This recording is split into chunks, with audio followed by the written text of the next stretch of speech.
We're live from New Delhi. You're watching DD India Newshour, India's voice to the world. I'm Lipakshi Khurana, coming up in the next hour. High-stakes meeting between Trump and Xi concludes. Both leaders leave the venue after a marathon 1 hour 40 minutes talks. No formal statements yet. Donald Trump orders Pentagon to immediately start testing U.S. nuclear weapons because of other countries' similar programs. Hurricane Melissa leaves a trail of death and destruction in the Caribbean, at least 30 killed.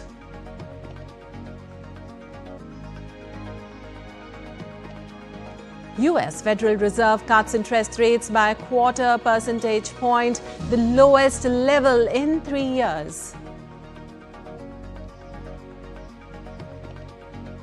And in Women Cricket World Cup semi-final showdown, India to take up reigning champions Australia in Navi Mumbai.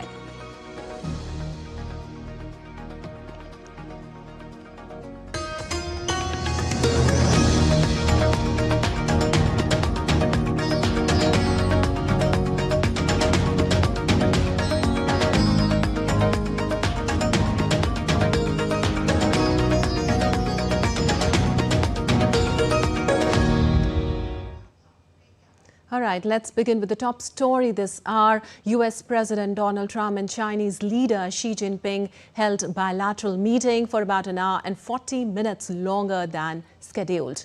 Now, the talks in the southern port city of Busan, their first face-to-face meeting since 2019, marks the finale of Trump's whirlwind trip around Asia, in which he has touted several trade breakthroughs with South Korea, Japan and Southeast Asian nations.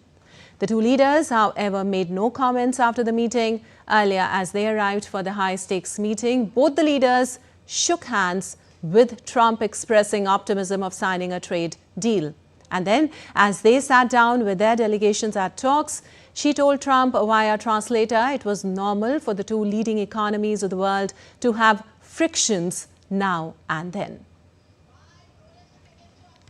Yes, I have stated in public many times that China and the United States should be partners and friends. This is what history has taught us and what reality demands. A few days ago, in the latest round of consultation, our two economic and trade teams reached basic consensus on addressing our respective major concerns and made encouraging progress. This provided the necessary conditions for our meeting today.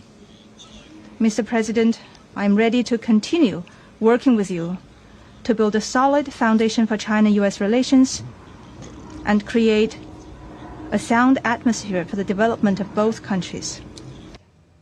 Well, the trade war reignited this month after Beijing proposed dramatically expanding curbs on exports of rare earth minerals vital for high-tech applications, a sector China dominates. Now, Trump vowed to retaliate with additional 100% tariffs on Chinese exports and with other steps, including potential curbs on exports to China made with U.S. software, moves that could have upended the global economy. But while meeting Xi, Trump said he will have fantastic relationship for a long time. It's a great honor to be with a friend of mine, really for a long time now, if you think about it. The very, very distinguished and respected president of China. And we will be having some discussions. I think we've already agreed to a lot of things, and we'll agree to some more right now. But President Xi is a great leader of a great country, and I think we're going to have a fantastic relationship for a long period of time. And it's an honor to have you with us. Thank you very much. Well, Xi also said U.S.-China should be partners and friends. President Trump, it is a great pleasure for me as well to meet you. And it feels very warm seeing you again because it's been many years. Since your re-election, we have spoken on the phone 3 times, exchanged several letters, and stayed in close contact and our joint guidance, China-US relations have remained stable on the whole. Given our different national conditions, we do not always see eye to eye with each other, and it is normal for the two leading economies of the world to have frictions now and then. And in the face of winds, waves, and challenges, you and I, at the helm of China-US relations, should stay the right course and ensure the steady sailing forward of the giant ship of China-US relations. I always believe that China's development goes hand in hand with your vision to make America great again.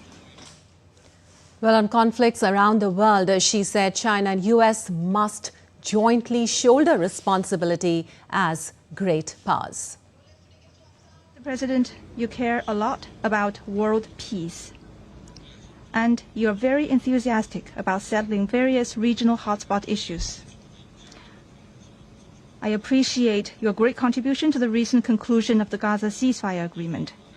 During your visit to Malaysia, you witnessed the signing of the Joint Declaration on Peace along the Cambodia-Thailand border, to which you had provided input. China has been helping in our own way Cambodia and Thailand properly settle their border disputes, and we have also been promoting peace talks to resolve other hotspot issues. The world today is confronted with many tough problems. China and US can jointly shoulder our responsibility as major countries and work together to accomplish more great and concrete things for the good of our two countries and the whole world. And for more, I have my colleague Amritpal Singh joining us on the phone line. Well, Amrit, as the meeting concludes and there was no statement from either side later, what's the overall takeaway? Are we looking at a genuine thaw between Washington and Beijing, or just diplomatic optics? No, I think substantial talks would have happened because the meeting lasted for 1 hour 40 minutes. If it were just optics, or if it wouldn't have gone forward, the meeting wouldn't have lasted long. And if you look at the composition of the meeting, the U.S. Treasury Secretary accompanies him, Marco Rubio accompanies Donald Trump, is Secretary of State, then the Treasury Secretary is there, Scott Bessent, the trade representative, James Griever is there. So I think, and similar high-ranking officials from the Chinese side.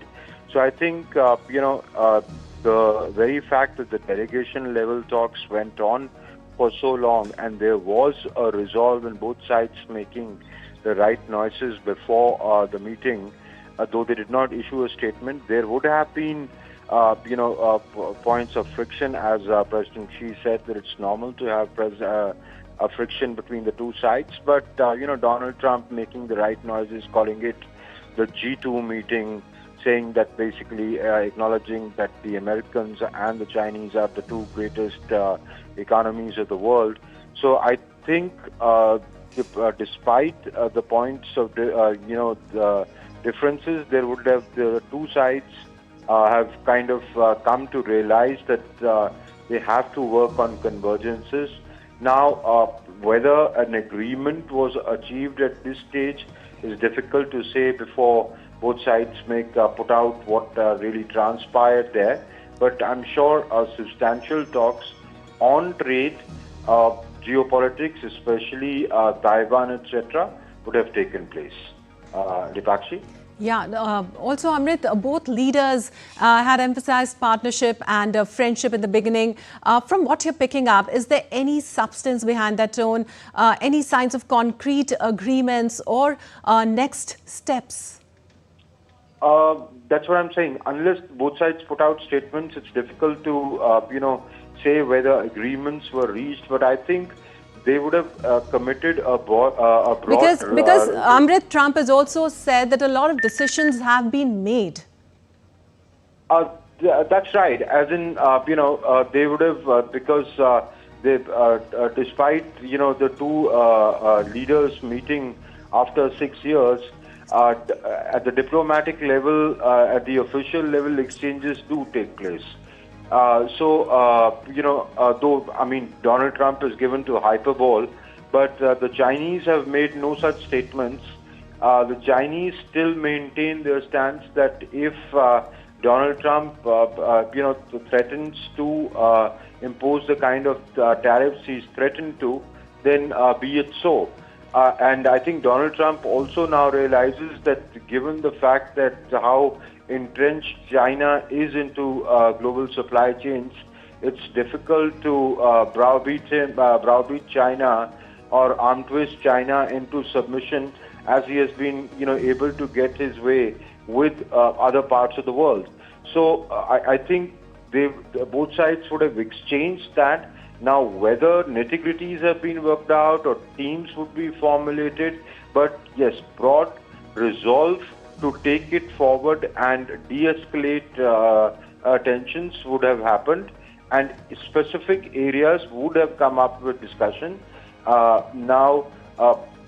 What agreements on that, what concessions the Chinese would want to give, how much the Americans are willing to bend and all that I think sub-teams would look at. But again, all that is subject to what is, once the two sides put out their statements on what exactly transpired.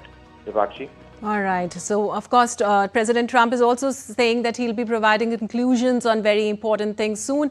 Amrit, you stay with us. Meanwhile, let's tell our viewers that a major diplomatic moment has happened in Busan. Chinese President Xi Jinping and US President Donald Trump have met each other. The meeting has now concluded. They met face-to-face for the first time in 6 years. And both the leaders struck a conciliatory tone, calling for partnership and friendship. And joining us now for more is Professor Sanjay Bharadwaj, School of International Studies, JNU, to help us break down the significance of this high-stakes encounter. So thank you for joining us, Professor Sanjay. My first question to you, this was the first meeting between President Xi and Trump in 6 years. Both the leaders struck a conciliatory tone, calling for partnership and friendship, a sharp contrast to years of friction over trade, technology and global influence. What does this meeting really mean for the future of US-China relations? I think this is very, very important, very significant, keeping the volatile world scenario that is happening all parts of the world. But very interesting point is that both Xi Jinping and Trump, they had been moreover deal makers, while Xi Jinping under its Belt and Road initiatives had been dealing with the different parts of the world in South Asia, Africa, Middle East, Europe, everywhere. And that Trump under a new tariff regime that he's trying and having deals with the different parts of the world. And Trump, he tried to negotiate bilaterally, as Xi Jinping also tried to negotiate bilaterally in BRI projects. And they are also looking that there should not be unity in the rest. The Trump's policies that there should not be unity in the rest means that anti-West forces. And I think in that process, he is now looking and moving towards a structural way of towards the structural way of bipolarity. In fact, Chinese, they have emerged as a global power and economically, and they are trying to challenge the preeminence of the Americans that they have. So America is now reasserting its position and not want to give much space to the Chinese. There are significant examples where Chinese, they wanted to negotiate at number of conflicts, like in Rohingya refugee, they have offered one formula. Then they also try to deal with Saudi Arabia and Iran in the Middle East. Now Americans, since they sense that they are losing their positions and as a peacemaker or having preeminence in the rest. So now Trump, he is coming as a peacemaker. He has come out with the Israel and Gaza, the 20 points formula, though it's not much functional. In Ukraine and Russia both Xi Jinping, he had been trying, they are offering that we can negotiate. Now Trump is intensely working to have a deal between Ukraine and Russia. So in totality, you can see that there is a new Cold War, but in the more structural way is moving in the near future.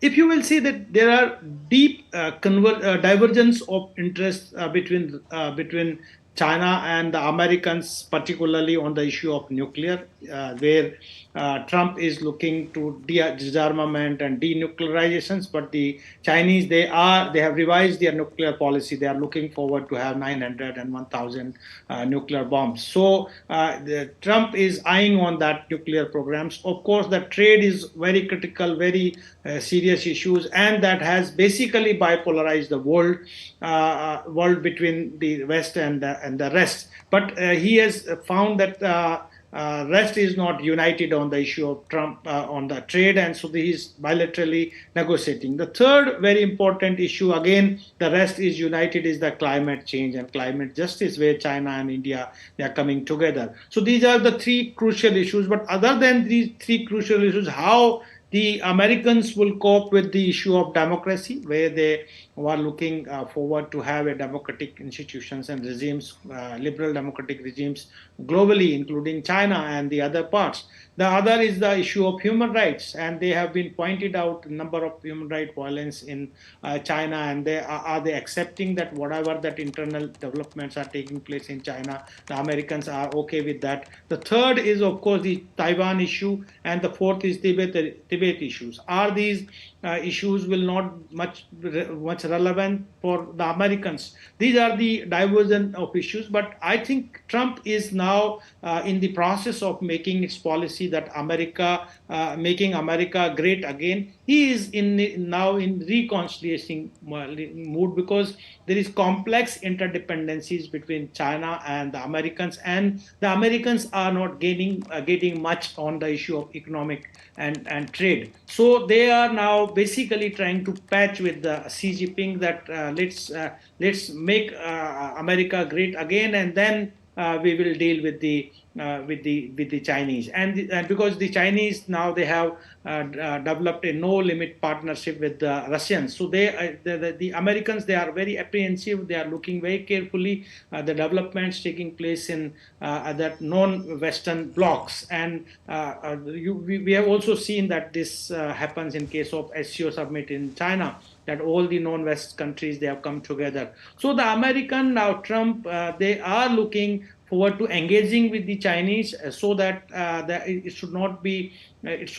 lead should not go in the hands of China, and the new Cold War should not be unstructured. So he's trying to look the new world order more into the structural way, and that's why he's coming out as no more deal maker. He's just trying to project himself as a peacemaker. All right, so new world order in a more structured way.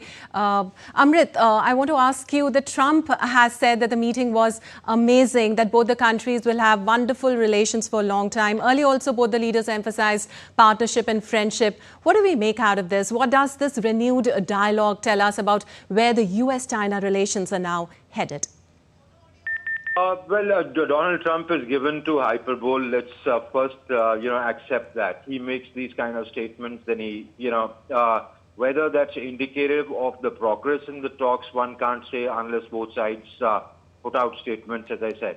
But the very fact that the meeting lasts 1 hour, 40 minutes, the participants in the meeting, which I listed out, gives an indication that, yes, trade was a key issue there, and what it indicates at best is that Donald Trump, as Professor Bharadwaj was saying, is trying to be in a conciliatory mood, or in a conciliatory approach. Whether actual progress takes place, because he held a similar meeting with President Putin in Alaska, if you remember, trying to mend the U.S.-Russia relationship. But we did not see much outcome of it, because the Russians obviously stood their ground. The Chinese are also in a very strong position to stand their ground. He hasn't been able to, arm twist them into complete submission, given the fact how entrenched they are in the economic order. And as Professor Bharadwaj said, that the non-Western bloc, if it gets together and asserts its economic might, then the United States and President Trump specifically realizes that it has limited leverage. So that is what would have been weighing upon Donald Trump when he makes these kind of statements. But on actual progress, whether they were able to resolve this escalation in the tariff war remains to be seen, because China would have asserted to protect its interests. Now it depends on how much is Trump willing to concede on actual grounds. And as far as the other issues of geopolitics like Taiwan, etc., or China's assertion in the South China Sea, etc., I think Donald Trump would be ready to put them on the back burner for the moment, and move forward and see if some kind of an arrangement can be brought about on the issue of trade. Lipakshi. All right. Thank you so much, Amrit, for all those details and analysis.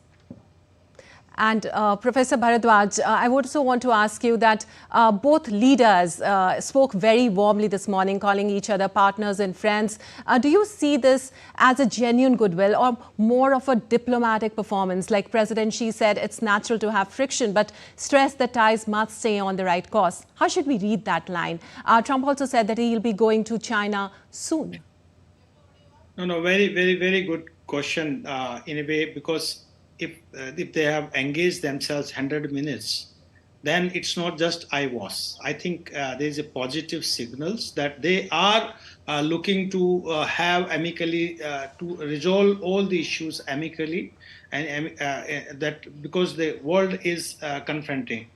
There is number of emerging fault lines in the world, in Middle East, in Eurasia, in Southeast Asia, Cambodia and Thailand. We have seen all that, but still I'm wondering that how. And I think this is one thing that the Americans, it has provided a positive rationals to think about the rest, the non-West, and because Americans, they have thought that again, if they will be the non-West will be united, then this would add in the declining of Americans, as they have been declining for decades and more in the last few years. But again, I would look forward that how they are looking and engaging or dealing with the Chinese expansionist approach in South China Sea, in the other bordering areas in Southeast Asia, how they are looking the Chinese revisionist approach in a way of India-China border conflicts and the other parts, and they are also looking engaging the world through the Belt and Road initiatives. So these are two very important policies of Chinese are making uncomfortable to the Americans. One way they were trying to create an alternative discourse or alternative ways to deal with the Chinese Belt and Road Initiative, and these approach like engaging India and having IMEC and developing Indo-Pacific strategy. And this in this Indo-Pacific strategy, they are looking forward to have engaging Southeast Asian countries because the Americans, they were looking that the Southeast Asia is the central point of the Indo-Pacific strategy. So they were engaging Japan, Australia, India, and Americans, and trying to bring all these small states into this Indo-Pacific strategy. They were also looking forward to have to counter and contain Chinese militarily by developing and concluding AUKUS, that Australia, UK, and Americans military institutions in this way. Because the Americans, they understand that the Chinese will make an ace in South China, Indian Ocean, and Arabian Sea, then the Americans' presence and dominance in this region is over. And I think the Trump, he's making very carefully the both way, engaging with China and the other part of the world, but he's also reasserting its position. Like in South Asia, I can give the example. They are looking regain the Bagram, that air base in Afghanistan. They want Pasni in Pakistan. They are looking St. Martin in Bangladesh. So they are trying to have their preeminence position in the Indian Ocean, and they are just trying to minimize the Chinese presence in this region, engaging with the other part of the world. But other way, it's very good signal that he's also engaging with China and the other part of the world, because the way the developments are taking place in Eurasia between Ukraine and Russia, and where the Ukraine is trying to engage the NATO, all European countries against Russia. So he's also trying to avoid the emerging scenario for the Third World War. And because the Americans, they are gaining from everywhere. They are gaining by the arms sale to the European countries, to NATO countries. They are also gaining, creating an energy market in Eurasia and European countries, because the energy supply from Russia has declined to the European countries. And they are also trying to use the carrot and stick policy in case of India and China, that you will not import oil from Russia. So if you will import, then we will impose 25% or keep a 50% tariff on India and kind of thing. So Americans, they are basically very carefully moving ahead to engage with the non-Western world, and this is one of the significant steps that Trump has taken while he's making sideline in the Asia Pacific Summit in South Korea. Yes. All right. As you mentioned, Professor Bharadwaj, that Trump is treading very carefully, engaging with the non-Western world. Actually, the meeting comes as the trade tensions at this time continue. Do you think this signals any chance of easing the tariffs or restarting the trade talks, given that Beijing holds a near monopoly on rare earth materials? But how much leverage does that give to China itself? I clearly told that the Americans, they are have the policy of carrot and stick. They are trying to definitely they will relax, and they will like South Korea, what they have done. They will reduce, or they will relax in the tariff, but they are asking that the South Korea will invest $350 billion in Americans. The same way they are also looking, because I told very well there is complex interdependencies or high interdependencies on Chinese supply chain and Chinese manufacturing sectors. So the Americans, they cannot avoid right now, and they have to come with the terms with the Chinese, as they are also trying, and hardly they are working with India also, because they don't want to lose India as a strategic partner in Asia, and they are trying to make it. But they are using the stick and carrot policy. That one side they want to give you relaxations on the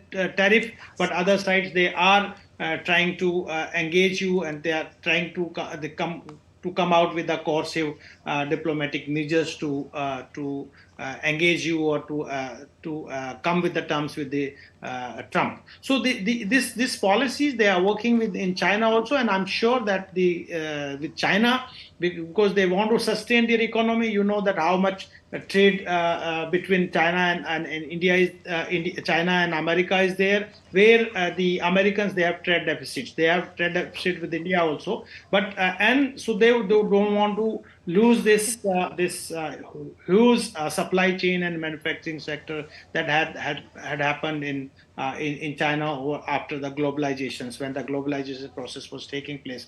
Now the Americans, they want to make America as manufacturing hub. They are creating alternative supply chain by creating different corridors, as I earlier mentioned about IMEC is one of that corridors that they want to connect with the European countries. So I think they are that's why they are dealing and they are negotiating with the Chinese. They are meeting with Xi Jinping, and the very interesting point that both the countries, while the Trump is willing to visit Beijing in next year January, yes.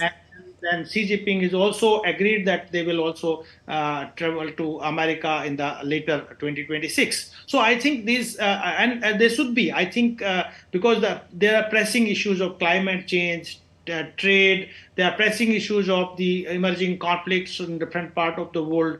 I think that emerging powers and the responsible powers, if they are engaging and they are having dialogues and discussions, they can there could be some success of having peaceful deals. As Americans, they used trade or tariff in case of Cambodia and Thailand. So they are also trying to use these measures to other parts of the world, including Russia. All right. They are putting some sanctions and increasing sanctions on Russia, and other way they are absolutely. Yes. In the past. Yes, thank you so much, Professor Bharadwaj, for giving us all those analyses. Thank you for joining us and helping us unpack what could be the pivotal moment in global diplomacy right now. We'll, of course, be tracking any follow-up developments from the Xi-Trump talks in Busan, including possible statements in the days ahead. Time now for a short break. We'll be back in a while.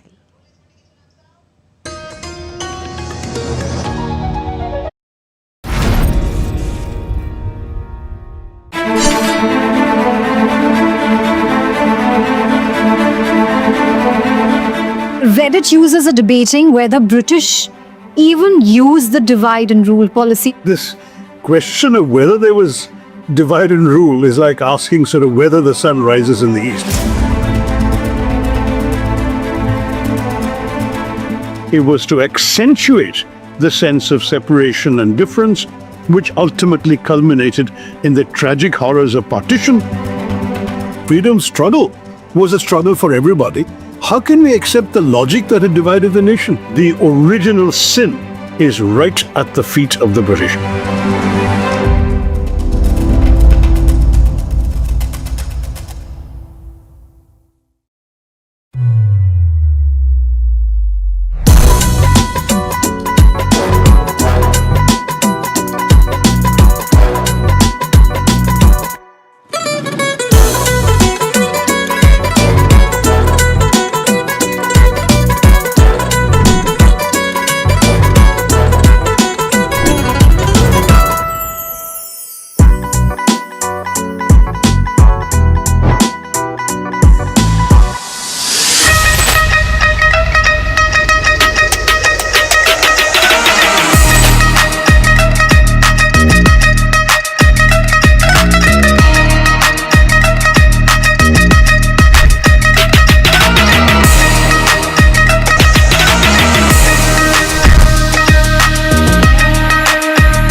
Welcome to Chandigarh.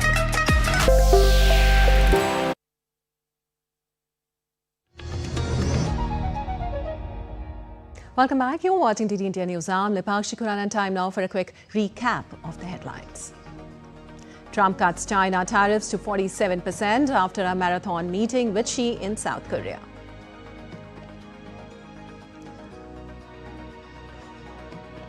Donald Trump orders Pentagon to immediately start testing US nuclear weapons because of other countries' similar programs.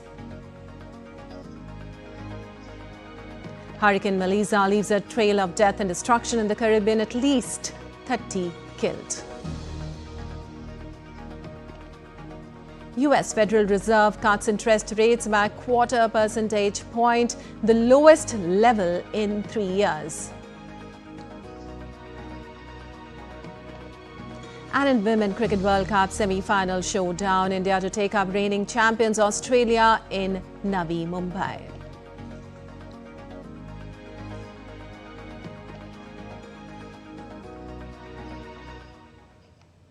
And moving on, Trump has ordered the US Department of War to start testing America's nuclear weapons. Now, in a post on Truth Social, Trump said, and I quote, "The United States has more nuclear weapons than any other country. This was accomplished including a complete update and renovation of existing weapons during my first term in office. Because of the tremendous destructive power, I hated to do it, but had no choice. Russia is second and China is a distant third, but will be even within 5 years. Now, because of other countries' testing programs, I have instructed the Department of War to start testing our nuclear weapons on an equal basis. That process will begin immediately, unquote.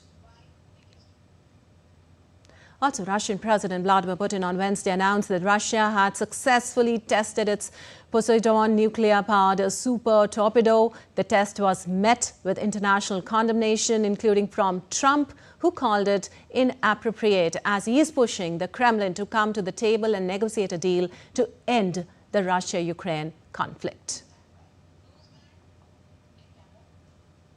Moving on, Israel said on Wednesday it remains committed to the U.S.-backed ceasefire in Gaza, despite carrying out another airstrike in the north of Gaza, where it said weapons had been stored.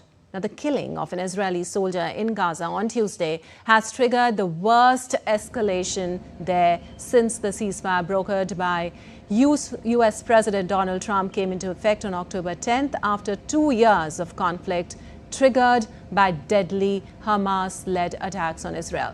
Israel says the soldier was killed in an attack by gunmen on territory within the Yellow Line, where its troops withdrew under the truce. Hamas has rejected the accusation.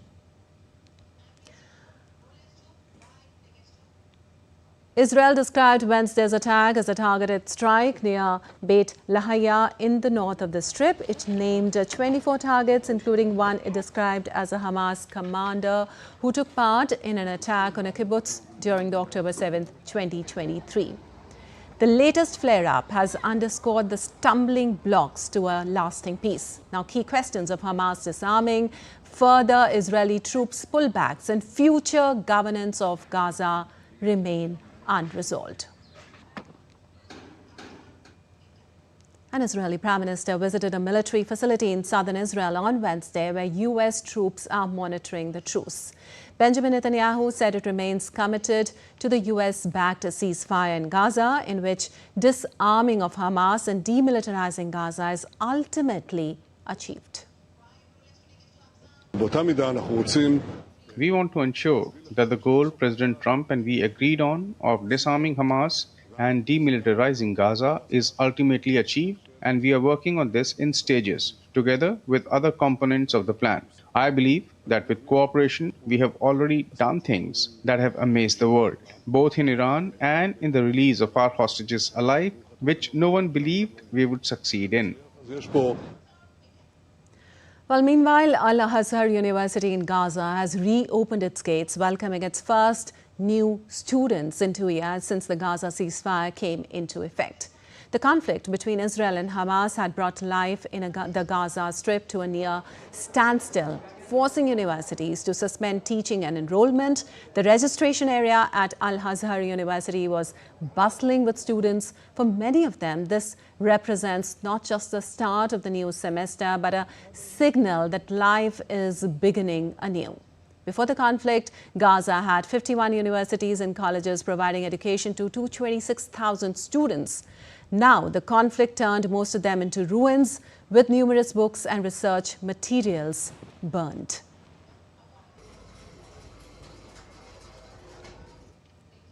And moving on, residents rode motorcycles to Rio de Janeiro's government palace demanding justice after the death toll rose to at least 119 on a police operation that became the deadliest in Brazil's history. Protesters demanded accountability for what they called a massacre by the security forces. Protesters accused authorities of excessive use of force and called for justice for the victims of the deadly raid. Now, the fierce clashes erupted when about 2,500 heavily armed officers took part in the operation targeting Brazil's main drug trafficking gang in northern Rio. The Tuesday operation killed at least 119 people, including 4 officers. Rio governor called it an retaliation act and claimed it wasn't intentional.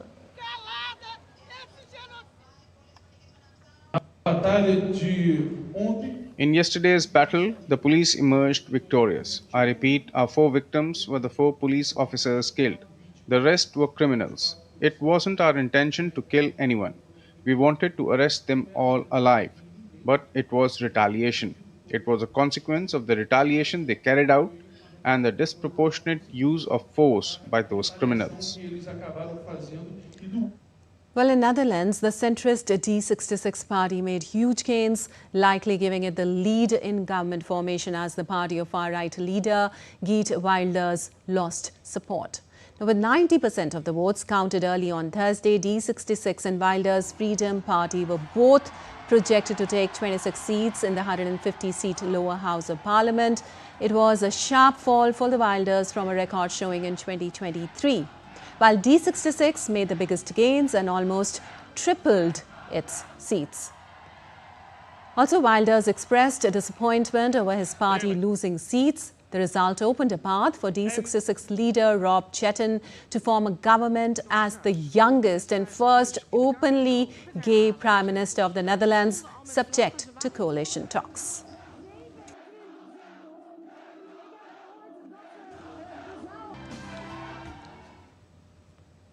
And in Cameroon, the opposition leader Issa Chiroma Bakari has pledged to continue resisting President Paul Biya until the final victory, urging his supporters to remain mobilized. Now, on Wednesday, supporters of Chiroma again took to the streets of the economic capital, Douala, which was still strewn with debris and burnt tires after days of unrest. In some areas, businesses began to gradually reopen, while traffic remained sparse.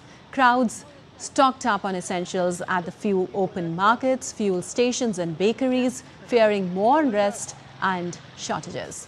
Chiroma's claim of election victory sparked rallies in several Cameroonian cities, during which at least 4 people were killed in the protest. President Paul Biya, the world's oldest state leader, has ruled Cameroon since 1982. His election win, announced on Monday, gave him an 8th term and has heightened tensions across the nation. Well, the death toll from Hurricane Melissa has continued to rise as the storm left a trail of destruction across the Caribbean. At least 25 people have died in Haiti after Melissa's rains swelled the river banks.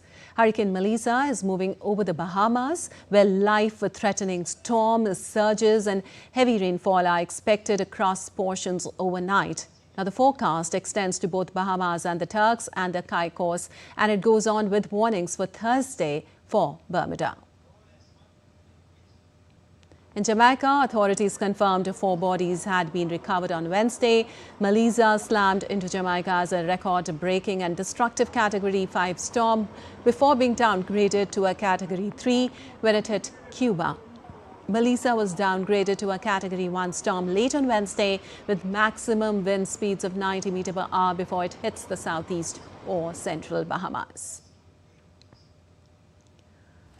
Disaster assistance response team personnel from across the U.S. were on their way to Jamaica, the Bahamas and the Dominican Republic, where they will also attend to issues in neighboring Haiti. Airports were set to reopen on Thursday for emergency relief flights after damage there was said to be superficial.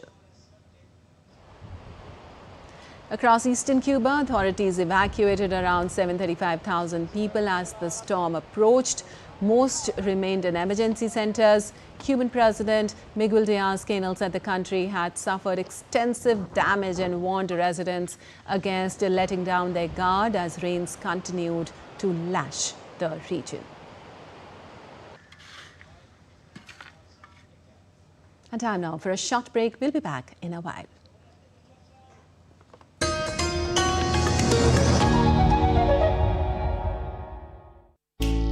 Jharkhand will mesmerize you with majestic nature, rich heritage and colorful culture. Hello. Johar. It fits perfectly. Thank you. Full workout ho gaya. Ready?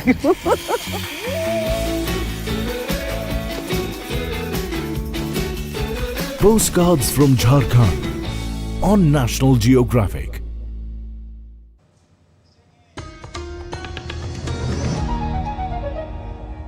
Welcome back. You're watching India News. I'm Lipakshi Kurana, and moving on. Updates from India now. First up from Bihar, where Prime Minister Narendra Modi will hold election rallies in Muzaffarpur and Chapra today in the run-up to the assembly elections. Taking to social media, Prime Minister exuded confidence that the voters will ensure a grand victory of the BJP NDA. He said, and I quote, "I'm confident that in the assembly elections, my brothers and sisters of the state will once again herald a grand victory," unquote.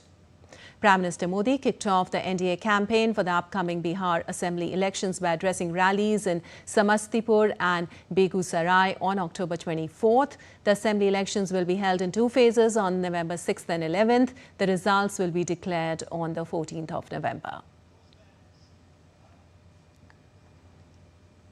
And later in the day, Prime Minister Modi will visit Gujarat, where he will travel to Ekta Nagar, Kevadia. He will flag off e-buses there and later inaugurate and lay the foundation stone of various infrastructural and developmental projects. These projects aim to enhance the tourist experience, improve accessibility and support sustainability initiatives in the area. With a total investment of over 1,140 crore rupees, the project reflects the government's vision of promoting ecotourism, green mobility, smart infrastructure and tribal development in the region surrounding the world's tallest statue. Now, during the program, Prime Minister will also release a special commemorative coin of 150 rupees denomination and stamp marking the 150th birth anniversary of Sardar Patel.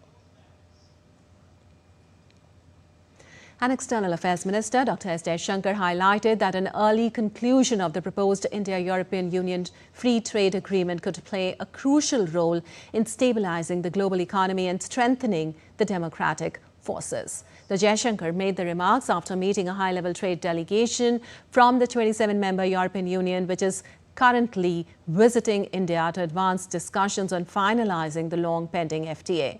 The minister remarks came as the two sides looked to wrap up negotiations for the mega trade pact. And in September, Prime Minister Narendra Modi and European Commission President Ursula von der Leyen reaffirmed their commitment to finalize the trade deal by December. Well, the European Union is India's biggest trade partner, with bilateral trade in goods recording $135 billion in the financial year 2023-24. The FTA is expected to significantly enhance the two-way trade ties.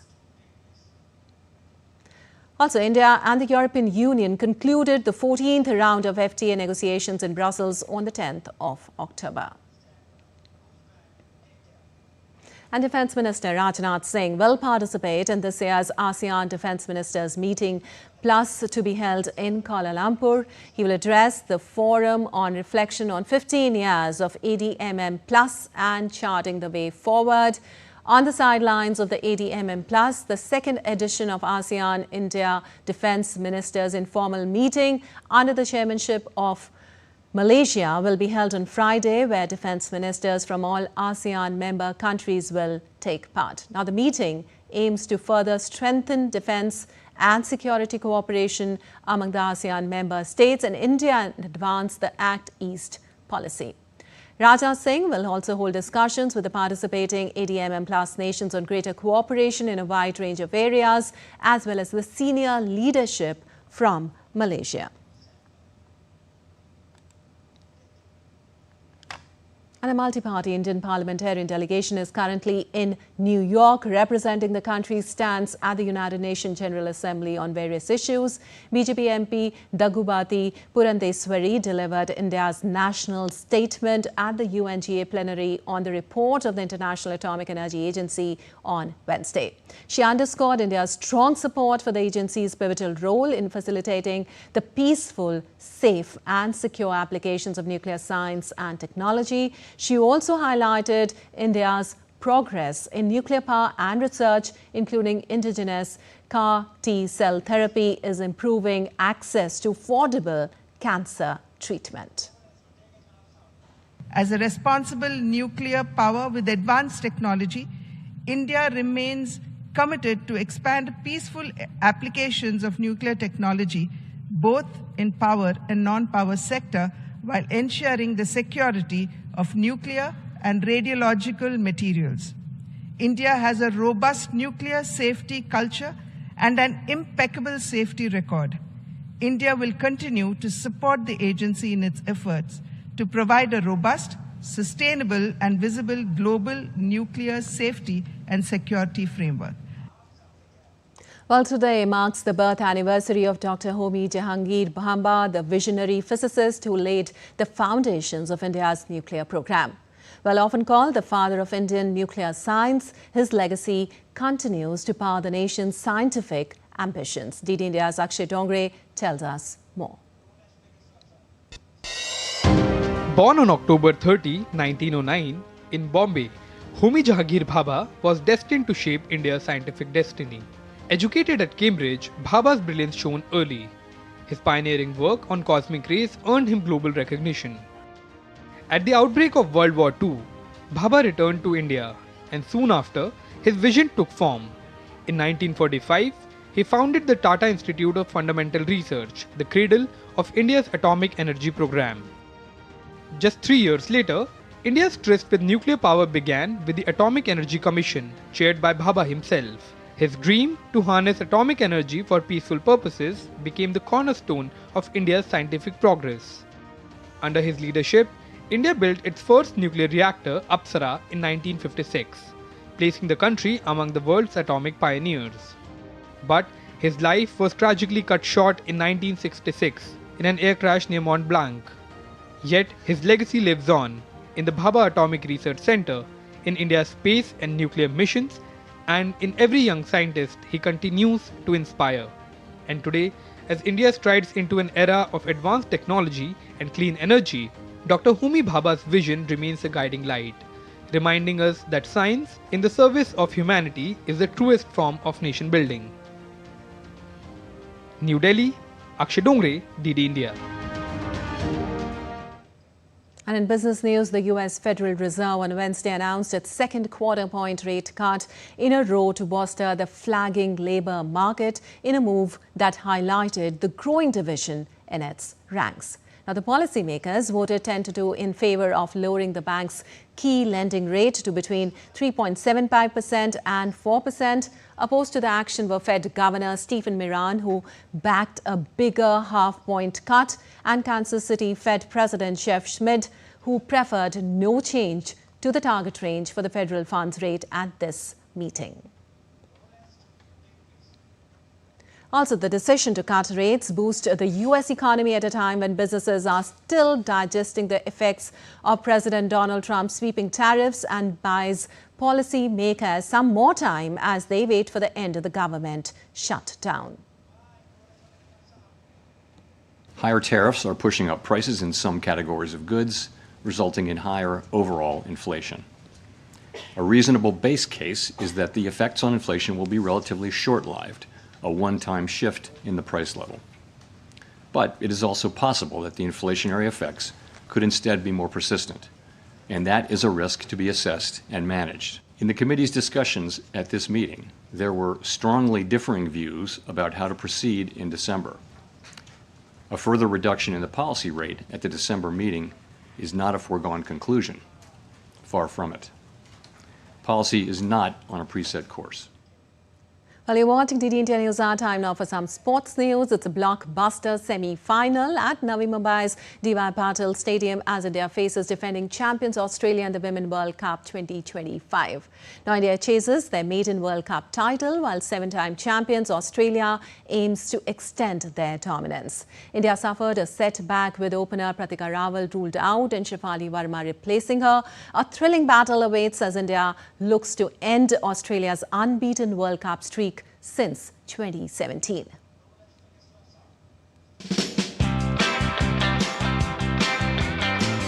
The second semi-final of the Women's Cricket World Cup will be played on Thursday at the D.Y. Patil Stadium in Navi Mumbai, where host India face defending champions Australia. India have never lifted the World Cup title so far.